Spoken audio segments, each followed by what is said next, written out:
Okay, Oleksandr Usyk versus Rico Verhoeven just happened, and it was the worst robbery I've ever seen in my life. Probably that was terrible. I've never been so hurt by a boxing match before. Even when I didn't have them, I'm not much of a. I'm a bit of a fan of Rico. I've watched a lot of his fights, but not to this point. Just because he was brought in, he had almost no chance, given no chance, and they just stole it from him. I know if you watch the highlights. If you watch the highlights, they're going to show probably Usyk doing better than he actually did. But if you watch like the full match, Rico was dominating him most of the time. Usyk had his moments because he's such a good boxer, but he only really won one round. Well, I think like the fourth round, and he just had a bit more pop in his shots. But Rico was doing so good. And I think it's because of his nationality as well, Dutch. Because Alistair Overeem, what was in the commentary before the fight, and what was it? Tony Bellew and another guy, they'll talk about how Rico could win this fight, and they said, you have to just go at him, just make it a brawl. Then Alistair said, Alistair said, if he does that, which he could do that, he'll just gas out. And if you just do one plan, which is going at someone, if you just do that, you're going to gas out, you're just going to get your time in, he's going to counter you. Not like he did with Derek Chisora. Derek Chisora just went at him, he was like eventually figured him out and won. So that's never going to work. Alistair Overeem said you got to do different tactics. You got to lean on him. You got to be at the distance. You got to dance around him. You got to try all these different tactics. And Rico did that because I think the Dutch, they're very pragmatic. They don't care about who you are. They just think, they go, okay, if I do this, I can win. I don't care how good you are. I don't care how much chance they give me. I'm going to do it if I stick to this game plan. And he did it amazingly.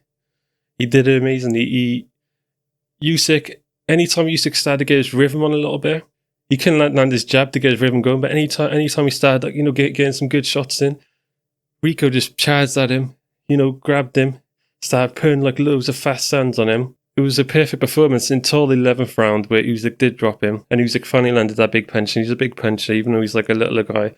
And then he could have knocked Rico out in the next round, but he never knocked him out then. He could have got Rico the next round, possibly. It could have been a great comeback, but that was stolen from him. And now everybody knows that was a robbery. That was a robbery and a half. That was a terrible robbery.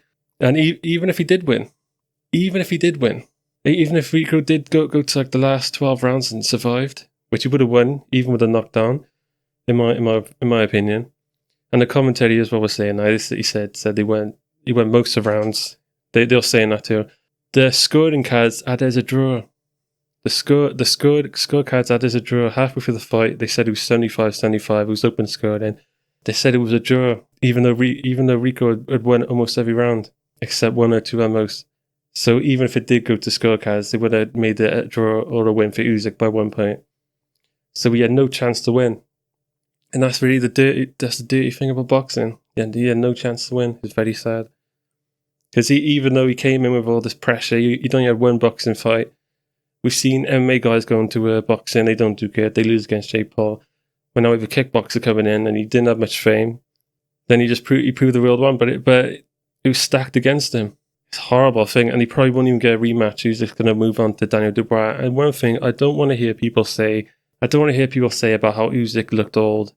Because he was about to fight Daniel Dubois after this, and Daniel Dubois is 28, and he would have been the overwhelming favourite. He's beat him twice before.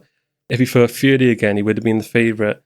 I think Fury's a couple of years younger than him as well, but Daniel Dubois is in his 20s, not even 30s yet, only 28. So, and we wouldn't have said, oh yeah, Usyk, his age is getting up there. We would have just said, oh, this is dumb. Yeah, but, Rico, he was keeping on him. He's keeping on it. He'd never let Usyk land his jab. He'd play around. He'd be chop around on his feet, moving on his feet, then he'd come forward. He'd rush forward, start clinching Usyk whenever Usyk tried to get anything going. Beautiful, just anytime Usyk started to land a little bit, you just go grab him, push him to the ropes, come over for a hook. It was a beautiful performance. It was very sad what happened to him. Very sad. And if you don't watch boxing again after this, then I don't blame you. And the weird thing is, I bet money on Rico. I'm not like a genius, I only bet like £10. If I knew he was going to win, I would have bet more. But it's good I never bet more, actually, because there's no chance he's going to win there. They're going to rob him. But I put £10, and I would have won £150. I don't mind losing some money on bets. I don't rely on betting. It's just for fun. But a lot of people bet money on Rico, probably put a lot of money on Rico, and they've lost out on that too. I think they won't overturn it, but it should be overturned. We've seen fights overturned in MMA.